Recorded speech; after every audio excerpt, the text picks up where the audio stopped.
What's going on, you guys? You're tuned into the Cutting Room Knife Review. I'm your host, Garrett, and today we have a pretty big episode. So, recently I did a budget banger episode on the Migron Norsa, and there was a lot of talk about this knife just in the comments, in my Discord group. Just this knife brought up a lot of subjects, mainly because of the quality that it is at the price that it was. And Miguron seems to be putting out knives that are very well. They're made with very high quality materials for the price that they are, and they seem to be put together pretty well. This knife impressed us all at about $30, roughly, a little bit under $30. And I know that there's been some other bigger name YouTube reviewers that have gone over a lot of Migron knives. They have their own opinions about Migron knives. I think we all know who I'm alluding to. And I wanted to kind of get the down low on Migron myself. And so I put out the word that I was looking to review some Migron knives, and if anybody had any that I could borrow for, an episode. And I expected to get one knife in. Now, one of my subscribers, Brad, is super cool, really nice guy, and he happened to have 4 Migron knives, and he sent them all to me to review. So I decided not to make 4 episodes out of these knives and keep his knives for, probably well over a month on end if I was going to do that. I decided to make one big episode on these Migron knives. So this, guys, this is my Migron episode, the Migron episode. What's up, guys? I'm Garrett. You're tuned in to the Cutting Room Knife Review, where I review knives, blades, and all things sharp. Please like and subscribe so I can keep bringing you more killer knife content. So we have 4 Migron knives here, and we have, first we have the Gatov, we have the Vacor, and then we have a higher end model of the Vacor. So the Gatov, the Vacor, a higher end model of the Vacor, and then we have the highest end model of these knives, which is the Mero 2. And these kind of showcase some different levels of quality and materials that Miguron is working with, and each one kind of presents some cool features and some things that we'll debate about them. So let's first just get into these knives and go through them, basically the materials that they're made of, their size, and their price. These Miguron knives, and we'll start off with the least expensive one. So we know that we have the Norsa that I went over in the Budget Banger episode, and this is a D2 blade, has an aluminum scales, it has a crossbar lock, stainless steel clip, stainless steel hardware on it, and a gray PVD blade. It's 58 to 60 HRC D2. Now, I believe this is the Gatov. So let's get rid of these. All their boxes look exactly the same. It's really hard to tell the difference between these knives. Now, one thing I will say about Migron knives is that they aren't that, like, they're different looking, but they're all kind of the same color. There's not a huge amount of like material differences in them. There's going to be a few, but not many. So this is the Gatov, and this knife comes in also at $28, $29. And it is essentially in the same price bracket as the Norsa. It's a bit smaller of a knife, as we can see, but it has aluminum handles, has a D2 blade. Now we have a clip point blade instead of a sheep's foot. Okay, it's a bit smaller of a knife.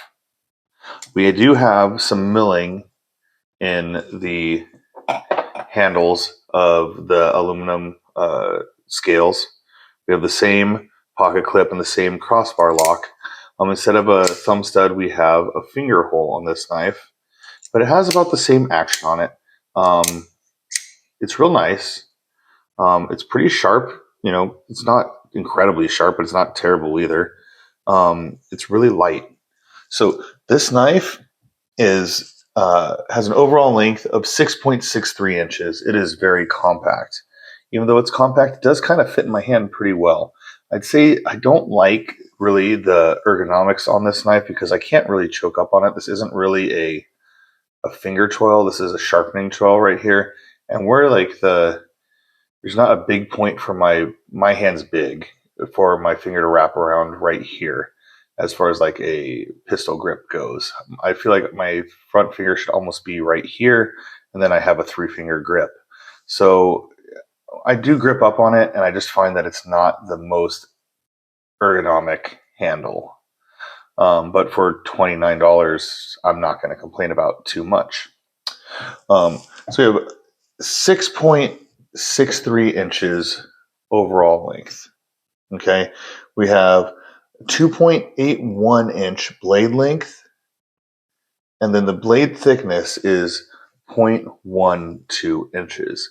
Now, this is interesting that the D2 blade that is on this knife is actually thicker than what we're going to find on the Vacor knife. The Vacor has a very, very thin blade stock.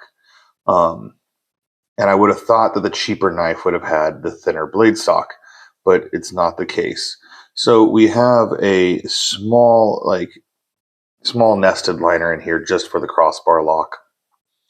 We have ambidextrous pocket clip. We have stainless steel hardware, crossbar lock. Nothing crazy with this knife. It is has a handle length of 3.82 inches, has a handle thickness of 0.46 inches, and a weight of 2.5 ounces. So you have a fairly lightweight knife for it being aluminum scaled, and it is definitely the most compact out of all these Migron knives. It is akin to basically the Norsa as far as price point goes. So just depending on what you want out of your knife, these two are in the same price points. There's some differences in them. This has smooth scales. This does not. Obviously, thumb stud, finger hole, blade shape, slight difference in size, slight difference in weight. But essentially, we've got the same blade materials, same scale materials, same lock. That's basically what Migron's working with around the $30 range. And to tell you the truth, you guys, these are really nice knives for $30. Like, you're getting a really, really good knife for $30. Is it a really good knife? I mean, comparatively to a $200 knife, not the nicest, but for $30, is it nice? Relatively speaking, yes, it's incredibly nice for it only being $30. Now, just a little size comparison here for the Gatov. We have a Spyderco Para 3, and then we also have a Spyderco Paramilitary 2. And as we can see, it is a small, small knife. This knife is, smaller than, or about the same size, I guess, as a small Sabenza. Okay, so we have a similar size to a small Sabenza as far as length goes, maybe a little bit shorter. Definitely a shorter blade length, shorter cutting edge on the blade. Now, moving along from this knife, we're going to move to the next step up in Migueron Knives. We are going to move on to the Vacor. And we have two models of the Vacor here. And this is the lesser expensive model, which has a G10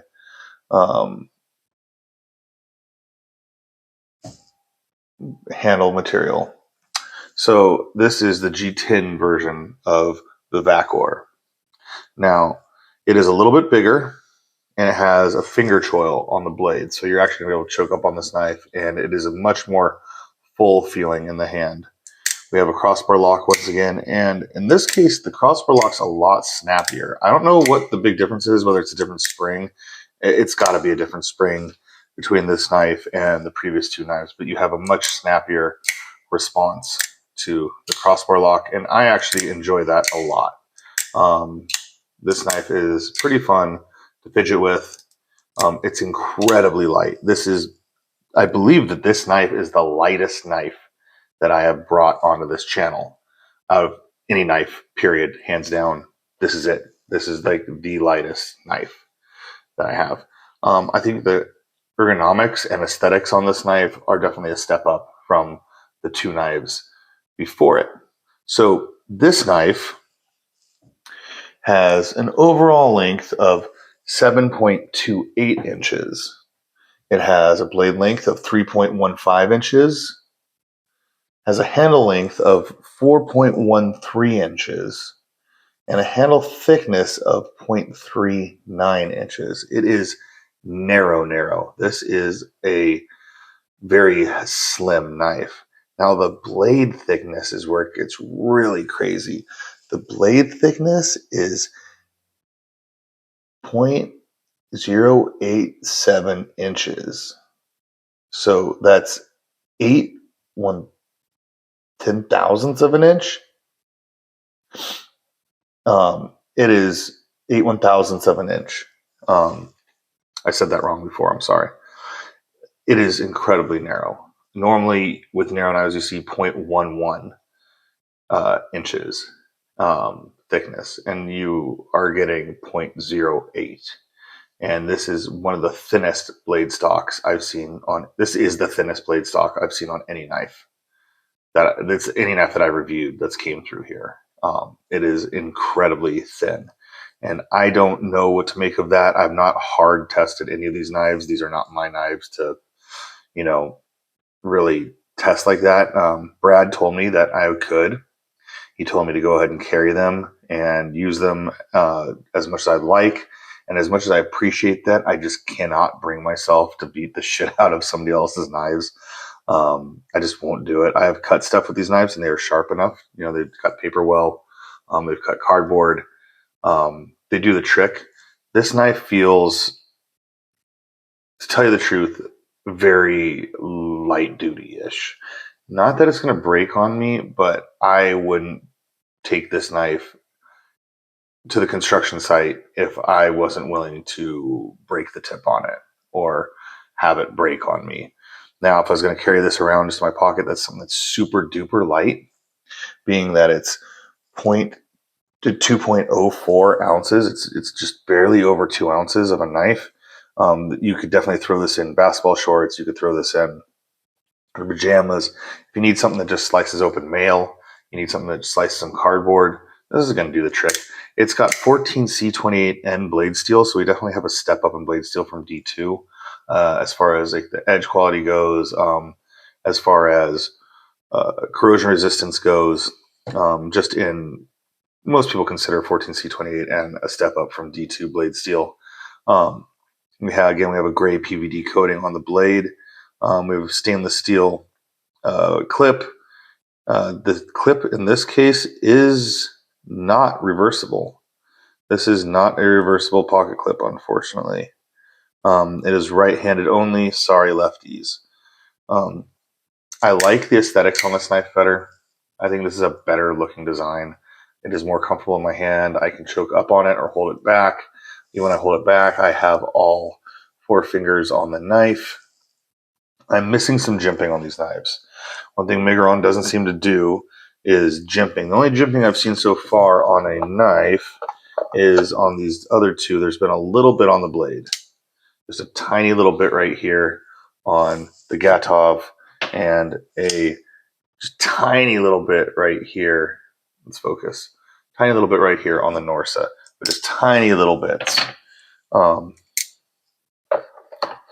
It is what it is. It is what it is. But there's no jimping on this blade. There is jimping on the frame. So we can hold our thumb right here on the frame and catch a little bit of traction. But when I'm choked up, that's not really where my thumb goes. At least in my size of my hand, I put my thumb further up on this blade, especially with such a thin blade. I'm going to want to reinforce the blade with my thumb. That being said, it's not a bad knife. It definitely has the potential to be a really good knife. How light it is and how thin the blade stock is worries me a bit. If I was going to heavy use it, but as we can see, put this one next to the Para 3. I lost it there for a second. And the PM2. And we have a knife that's about the same size as the Para 3. So it's a nice carry size. It is now into the medium, the nice everyday carry size range for me, between 7 and 8 inches overall, with between a 3 and a 3.5 inch blade. Once again, we call these knives medium around here. It's on the small side of medium, but I do definitely think this is an upgrade from the previous two knives. Even though it's G10, I would still consider this knife an upgrade, and it comes in at about $44. It is still very much a budget knife. You're still coming in way under what I would consider an expensive knife for this knife. You're not paying a whole lot for it. And what you're paying for more is basically the blade steel. You're paying a lot more for the blade steel. And I guess the G10 and the aluminum aren't that different in price. They must not be, because there can't be that much of a difference between 14C28 blade steel and D2 if the G10 is that much cheaper than aluminum. They must be getting the aluminum very inexpensive, or they're getting the G10 not that inexpensive. I am not sure the price points of those and how they come out in the end as far as wholesale goes. I've never worked on any kind of OEMs for knives that weren't titanium or carbon fiber scaled. So these are all materials that I don't really have a rough price of in the back of my head of what it costs, a manufacturer to make. So this is the Vacor in G10. Now, if you want to spend a little bit more money, you can get a Vacor in an upgraded steel and an upgraded handle or scale, for that matter. So this is the upgraded model of the Vacor. Now, this model of Vacor is basically the same exact knife, except we have titanium scales, we have a titanium pocket clip, and we have M390 blade steel. And honestly, this knife just feels more substantial. It weighs more. It has the same thinness of blade stock. It's still 0.08 inches. It's still 8/1000ths of an inch. But it feels more robust. Now, the thickness of the handle is still 0.39, but I swear you guys, this feels thicker in my hands than the G10 does. It really just feels better. So this is $99. So this is real interesting what you're getting here at Miguron. You have titanium scales, you have M390 blade steel at under $100. So this is the first budget banger or potential budget banger that's going to come in at budget banger, or I'm sorry, this is the first budget banger or potential budget banger that's going to have a super steel, M390 steel, and titanium scales. We still have the same crossbar lock. It's got about the same action, maybe a little bit more detent. I guess there's no real detent with the crossbar lock, but the resistance So we have this resistance of the blade. It feels like a bit more substantial than the G10 version does. And we also are able to reverse the pocket clip on this knife. So lefties rejoice, you're safe to use this knife. And since it's a crossbar lock, it's completely ambidextrous. It's going to be with thumb studs. The blade steel does look much nicer. This is a satin finish to the blade steel. This is the first satin finish that we've seen out of Miguron. And it looks okay. It looks nice. Now, the HRC, which I forgot to mention on the 14C28N, is 58 to 60, which is about appropriate for 14C28N. The the HRC on this M390 now on this knife is 58 to 60. And therein lies kind of the problem. You want M390 between 61 and 63 for the edge retention factor.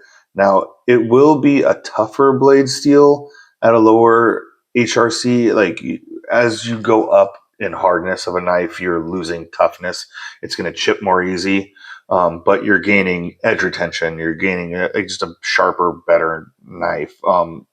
People tend to like edge retention. Not everybody's just beating the bejesus out of their knife. But the only thing I can think of the reason to keep this a lower HRC, and I'm really drawing at straws here, guys. I honestly don't think this is the reason, but let's just hear out I'm going to play devil's advocate right now. Because how thin this blade stock is, if we leave the HRC a bit lower, you're going to have a tougher steel, and therefore it won't be as brittle and as prone to breaking. Is 1 or 2 points on the HRC scale going to change it that much? I don't know. I doubt it. I really doubt it. I think that they just saved money on this blade steel, and that's why they can get M390 under $100, is because they went cheap on the heat treatment, and it's poorly heat treated M390. There's no way around it. Is it terribly heat treated M390? No, you're down maybe a point or 2. I guess 3 if it's down at 58, if it's the lowest in there. But we'll call it at the average 59. So you're down 2 HRC points from what is optimal. So yeah, is there a reason to get this knife? If you're looking for a budget banger and you want M390 and you want a good looking knife and you want one that it's going to be slicey for you, it's a nice little flat grind. It probably does take a good edge. Whether it holds a good edge or not, that's yet to be seen. Like I said, I haven't really beat the crap out of these knives, and I haven't sharpened them at all. So it really wasn't my place to do it, since they're borrowed knives. This is going to be a compromise knife. You're getting features of a high-end knife. You're getting titanium scales. You're getting M390 blade steel. What you're taking away is you've got basically no milling on your titanium. They're just flats. You do have a titanium pocket clip, which is awesome. It's a nice pocket clip too. Fits nicely in the pocket. Doesn't tear up the pocket. You have no jimping on the blade. You have just a plain blade. It's a polished satin, blade. It looks nice. It's a step up from anything that we've seen yet. But, is it, I'm doing a big jump here. I shouldn't grab the Sebenza. But, we have, this is a Demco, with flat titanium. Well, we're going to have a better locking mechanism. We have a much nicer blade steel. This is 20 CV, but the HRC is going to be on point. We have a nice light wash finish on the blade steel. It just looks nicer. The titanium just is a bit nicer. It's a more robust knife. We have a much thicker blade stock of steel. Do you pay more for this knife? Yeah, you pay about 3 times as much for this knife. Are you paying for partly the name Demco? Yes, you're definitely paying partly for the name Demco.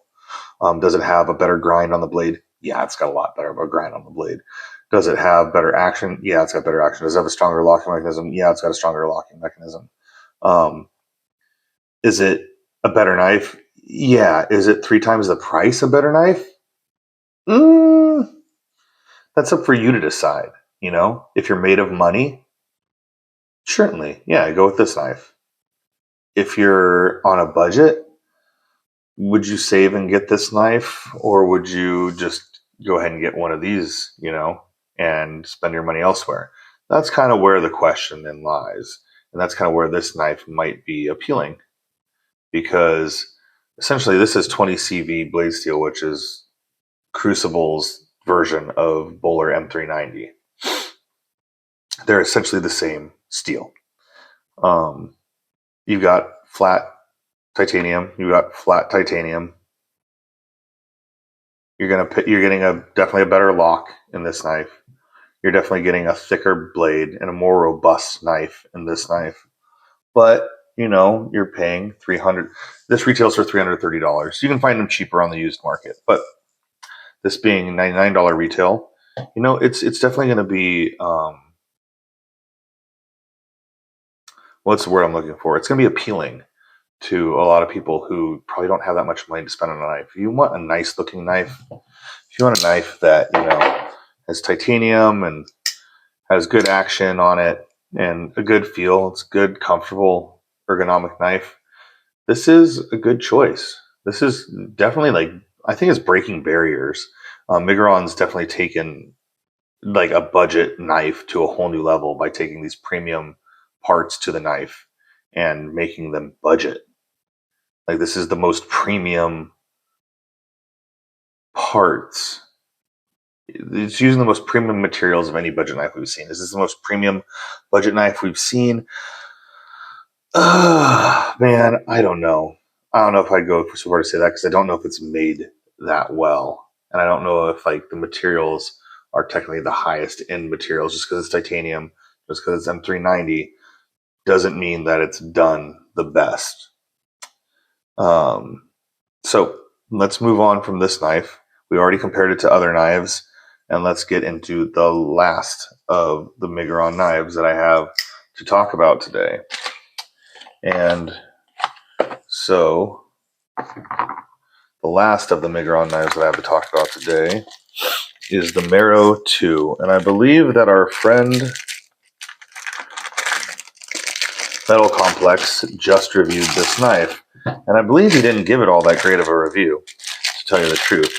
And I think it's because of the price point they have this knife at. And here's going to be the issue with this knife. This is by far and above the best knife that we've checked out from Migron so far. Superlative, just absolutely night and day better than any of the other knives that I've had out on the table so far. This is the nicest Migron knife I've ever held. It's more substantial. It weighs the most. It feels the most substantial in your hand. Has the nicest finish on the blade.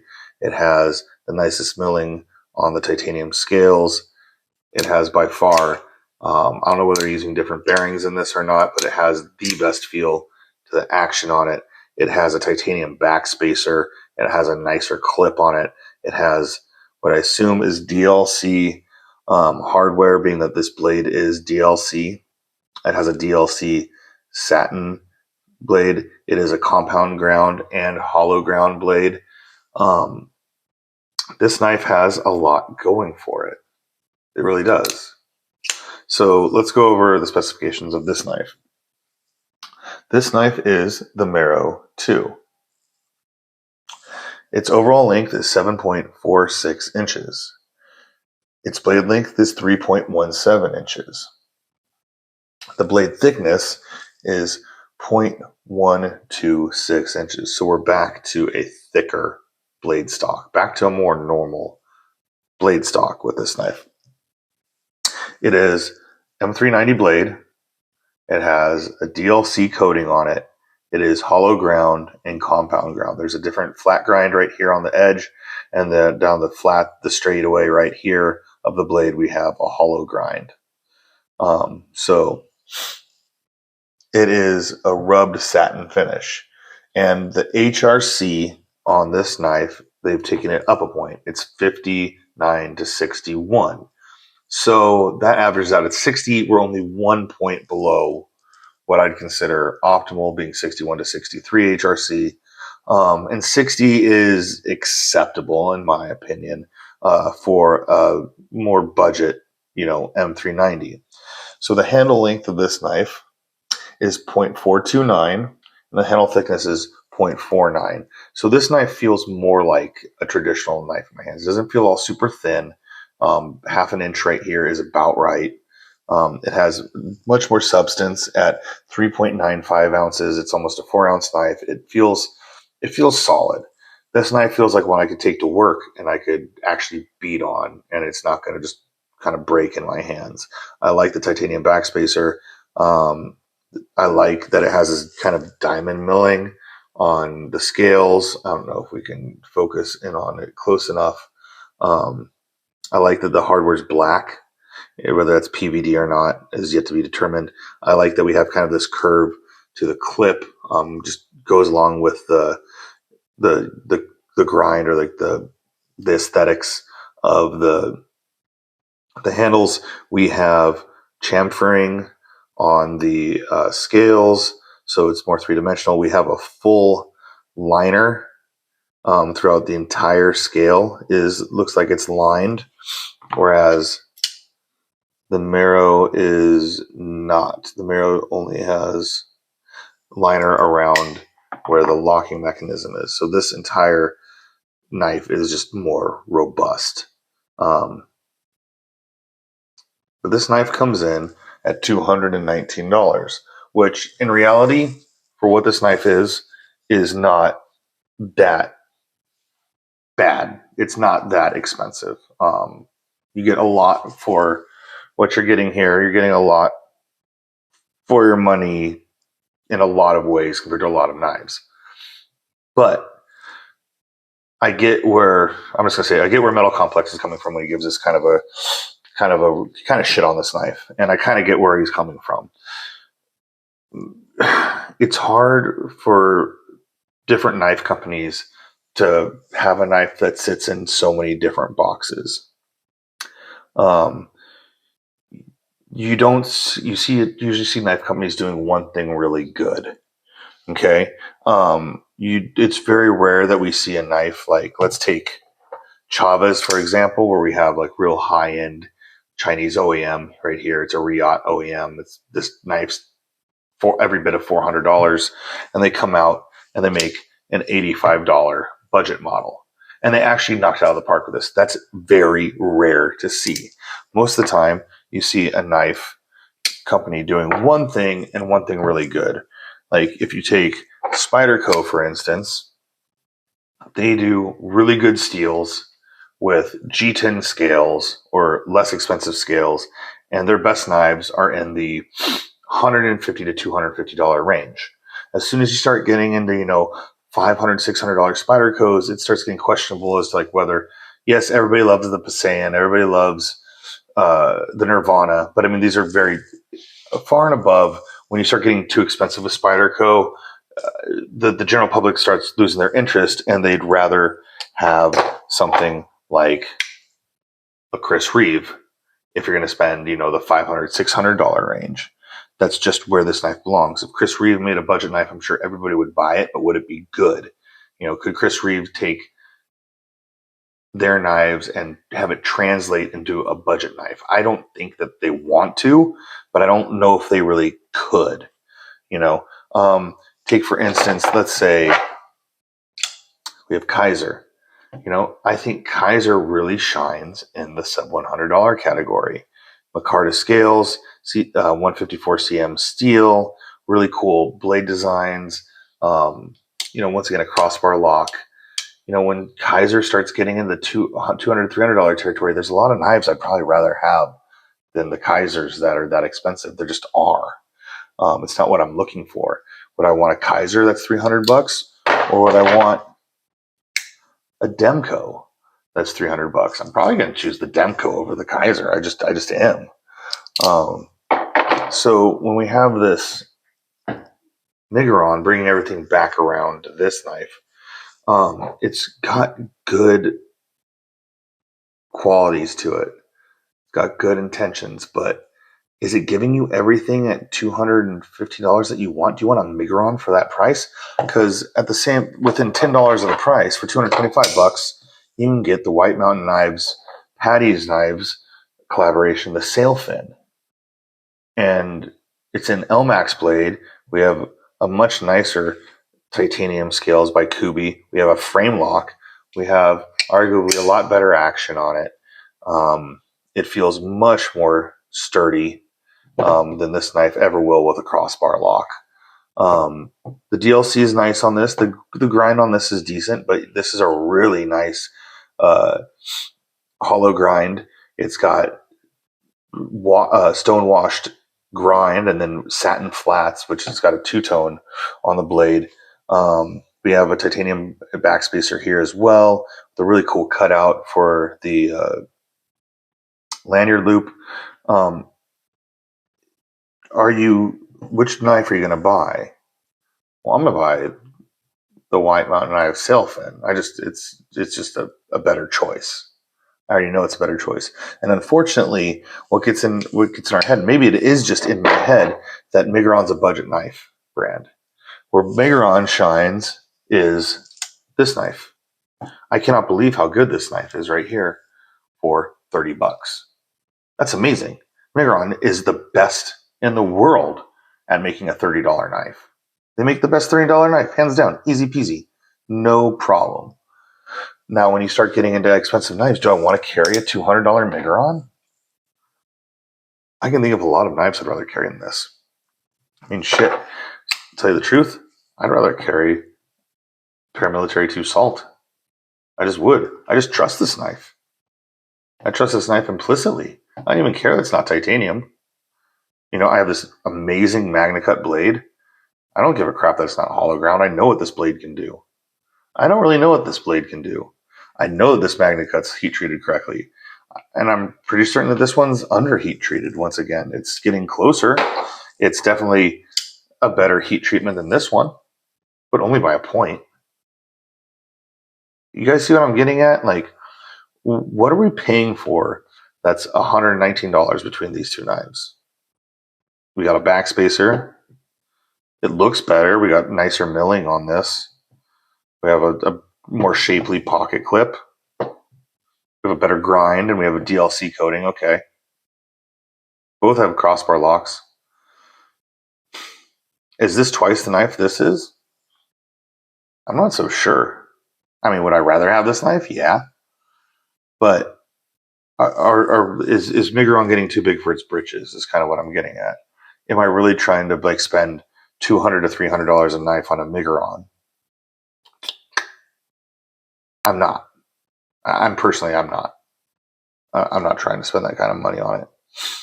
Would I be willing to spend $100 on an M390 Migron with titanium scales, even though I know that the HRC is kind of lacking on it? Yeah, I probably would be. I'd be more apt to buy this knife than I would to buy this knife. Even though, like, don't get me wrong, guys, this is the nicest knife that we have looked at by Migron by leaps and bounds. This is the nicest of the knives. It's just in the wrong price point for it to be Migron. My brain tells me it's Migron. It's very budget. It's a budget knife. It's a sub $100 knife. What am I doing spending all this money on a Migron? My brain's screaming at me, don't spend this money on this knife. You have other choices that are better. You know, why would I buy this knife? You know, what makes this knife stand out to me where I didn't want this knife?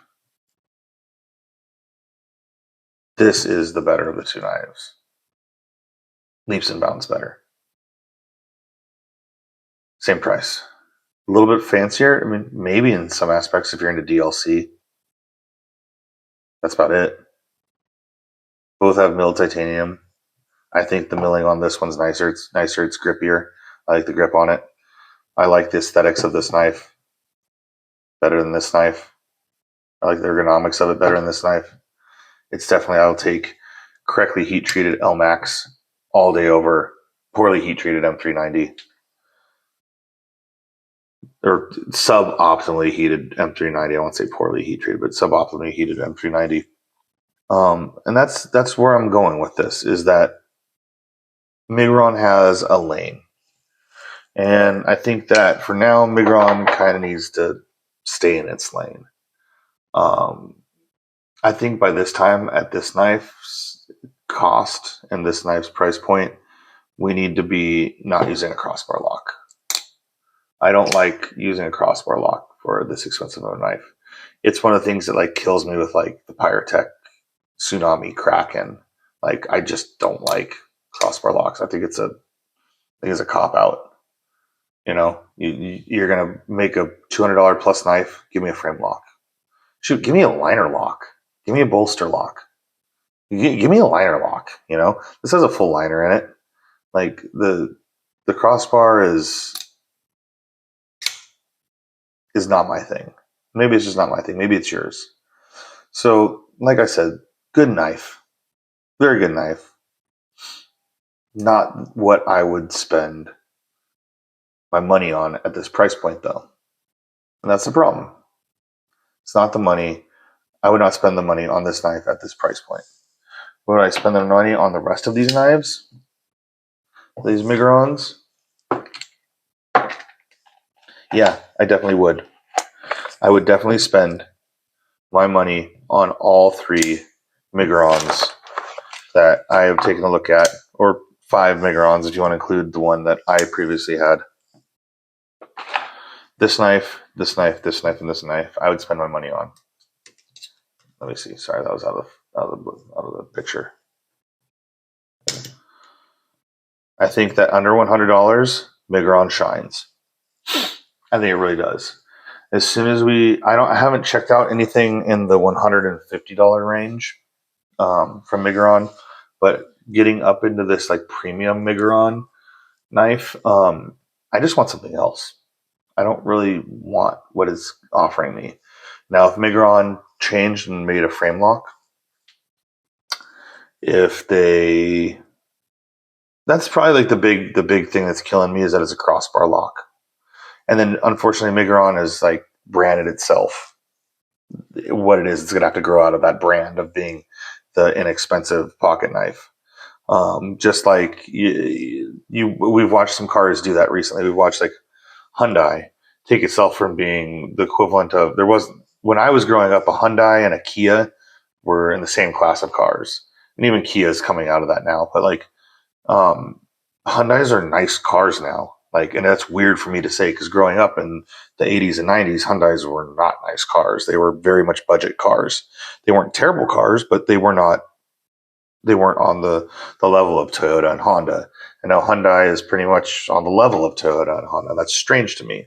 And Miguron one day, I think, can carry itself out of the budget bin knife. It can carry itself out of that budget knife territory.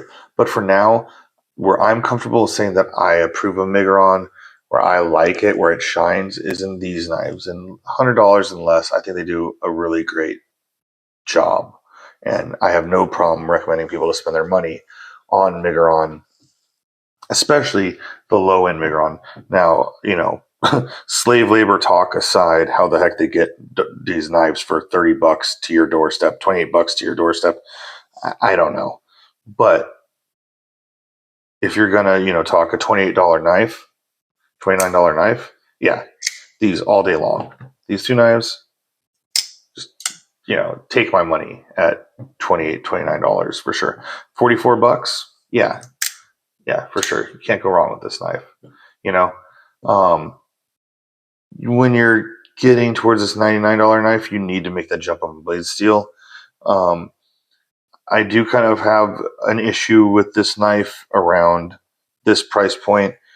It's good, but if we're talking, if 10 or $20 doesn't make a difference for you, and you can get something like this, yeah, I might go along with something like this just because it's more robust. I just feel like it's built a little bit better. That's just me, though. I don't really have a problem with this knife, but it's going to start running into competition. When you go up to $99 for titanium and M390, once again, I think they've gotten rid of all the rest of the competition, and this is really the only knife that's going to be like sitting right there. I can think of a couple other knives that are in like below $140 that mess with titanium and M390, and I might need to get them on the show. I'm going to say the wrong name for them. I want to say like World Knives or Global Knives, and I don't know. But I'm going to look them up and get one of their knives and bring it on the show too, because there are starting to be some very budget-friendly titanium M390 knives. They all seem to have crossbar locks on them. But these I'm comfortable recommending. This one, unfortunately, I'm really not. If you like this knife, it's not a bad knife. Go out and get it. Go out and get it. There's nothing wrong with this knife. There really isn't. But I think there's other options at this price point, though, that I would get before this knife. And that's really where the issue lies, is I would go buy a White Mountain Knife sail fin before I'd buy this Miguron Mero 2. That's really the bottom line of it. There's other choices that I would get before this at this price point. Not that this is bad. And if you like this knife, more power to you. Go get this knife. It's not a bad knife. Not a bad knife at all. But you have other options. So that's my take on Miguron. I think it's a kind of a controversial, knife brand, being how the heck it gets knives out for this cheap, but they are definitely setting the standard for inexpensive, high quality knives. And I think someday maybe they will be able to move themselves out of that stereotype and move themselves on to maybe a more intermediate or slightly more premium brand. They're just going to have to keep making knives like this and keep adjusting their product catalog and bringing knives to the table that are good quality, and people will try them, and eventually they'll hit the right combination of things, and they'll have a winner, and somebody will go, okay, now we're going to give Migron a shot at this price range. I don't think they're there yet, but I think they will be someday. So that's that. So that's our show on Migron for the day.